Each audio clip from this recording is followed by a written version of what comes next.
Hello नमस्कार दोस्तों। इस वीडियो में हम जेट धारा यानी जेट स्ट्रीम के बारे में जानेंगे।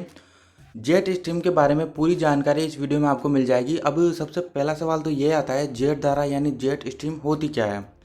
सौर मंडल की ऊपरी सीमा और समताप मंडल की निचली सीमा के बीच में सामान्यतः पश्चिम से पूर्व की ओर जो हवाएं चलती है, उन्हीं हवाओं को जेट स्ट्रीम यानी जेट धारा कहा जाता है।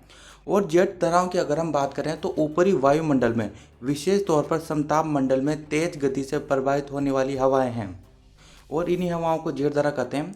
अब सवाल यह आता है कि जेट धाराओं को क्या क्या चीज़ें प्रभावित करती है। देखो, कोरियोलिस बल और तापमान इनको विशेष तौर पर प्रभावित करता है। उच्च तापमान होने पर वायुदाब निम्न होता है और जैसा कि हम जानते हैं, हवाएं उच्च दाब से निम्न दाब की ओर गति करती है। अब अगर हम इसके मुख्य प्रकारों की बात करें तो उपोष्ण कटिबंधीय पश्चिमी जेट स्ट्रीम और ध्रुवीय जेट स्ट्रीम, इसके दो प्रकार हैं और इसके अन्य प्रकारों की बात हम आगे करेंगे। यहाँ पर आप देख पाओगे पोलर जेट स्ट्रीम जो उत्तरी गोलार्ध में दिशा इस प्रकार से होती है और सब ट्रॉपिकल जेट स्ट्रीम उत्तरी और दक्षिणी गोलार्ध में समान रूप से इस प्रकार से ये गति करती है।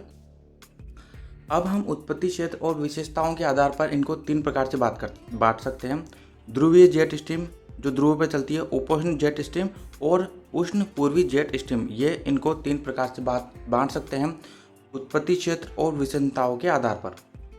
यहाँ पर आप देख पाओगे यह है भूमध्य रेखा। भूमध्य रेखा पर हवाएं गर्म होकर ऊपर उठती है और इस प्रकार से गति करती है और यहाँ पर इस प्रकार से गति करती है। तो यहाँ पर आप ये जो देख पाओगे पिंक कलर में, ये है पोलर जेट स्ट्रीम और यहाँ पर सब ट्रॉपिकल जेट स्ट्रीम कुछ इस प्रकार से चलती है।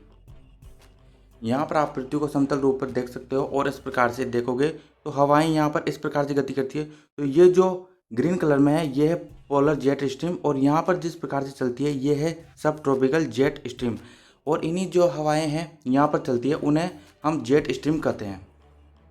अब सवाल ये आता है कि ये जो जेट स्ट्रीम जो चलती है, भारतीय मानसून को किस प्रकार से प्रभावित करती है। पश्चिमी जेट धारा स्थायी धारा है और ये साल भर चलती है। पश्चिम उत्तर भारत में लेकर दक्षिण पूर्वी भारत की ओर जो बहती है और ये जो धारा है शांत शुष्क हवाओं से है और शीतकाल में इसकी वजह से आंशिक वर्षा होती है। तो इस प्रकार से ये भारतीय मानसून को प्रभावित करती है। अब हम इसकी गति की बात करें तो क्रोड जो मध्य भाग है, इसमें गति बहुत तेज़ होती है, 500 किलोमीटर प्रति घंटा से अधिक होती है और इसकी जो गति है वो गर्मी में 110 किलोमीटर प्रति घंटा और सर्दी में बढ़कर 190 किलोमीटर प्रति घंटा हो जाती है। जैसा कि मैंने आपको बताया, सर्दी में ज़्यादा इस वजह से होती है, तापमान कम होने से वायुदाब उच्च होता है और हवाएं उच्च दाब से निम्न दाब की ओर गति करती है। अब हो सकता है इसके बारे में आपके कुछ महत्वपूर्ण सवाल हो, क्या इससे भारतीय मानसून प्रभावित होता है। तो जी हाँ, बिल्कुल इससे भारतीय मानसून प्रभावित होता है। जैसा कि अभी मैंने आपको बताया, इसकी खोज कैसे हुई। देखो, द्वितीय विश्व युद्ध के समय जो जेट होते हैं वो बहुत सी बार इसकी विपरीत दिशा में आने की वजह से काफ़ी धीमे हो जाते थे और बहुत सी बार इसकी दिशा में आने की वजह से काफ़ी तेज़ी से चलने लगते थे और इसी वजह से इसका नाम जेट स्ट्रीम पड़ा और इसी प्रकार इसकी खोज हुई। जेट विमान की गति को, जैसा कि मैंने आपको बताया, ये काफ़ी प्रभावित करती है और यह बहुत तेज़ होती है, जैसा कि मैंने आपको अभी बताया।